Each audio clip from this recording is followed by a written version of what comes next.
花椰米冬飯、花椰菜橄欖油、洋葱大蒜雞高湯，跟住重乳酪，跟住呢，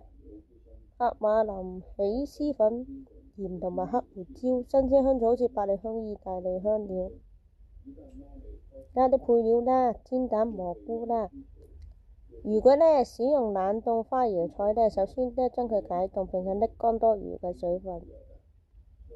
若用新鮮得切碎，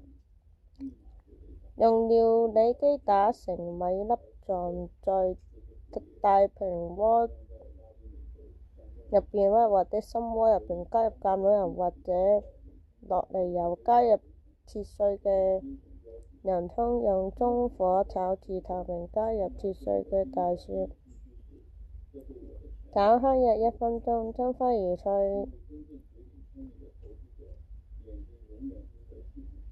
米呢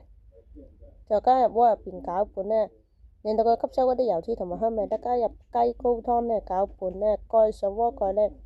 用中小火燜5到8分鐘呢，直到呢花椰米變軟。揭開之後呢，加入重乳酪、帕瑪森起司粉呢，攪拌均勻使其融化，並且冬飯濃調。根據口味加入鹽、胡椒調味，稍微攪拌盛出之後呢，可以撒上呢新鮮香草或者其他喜歡嘅配料。大家記得點讚同關注我哋啦，多謝晒。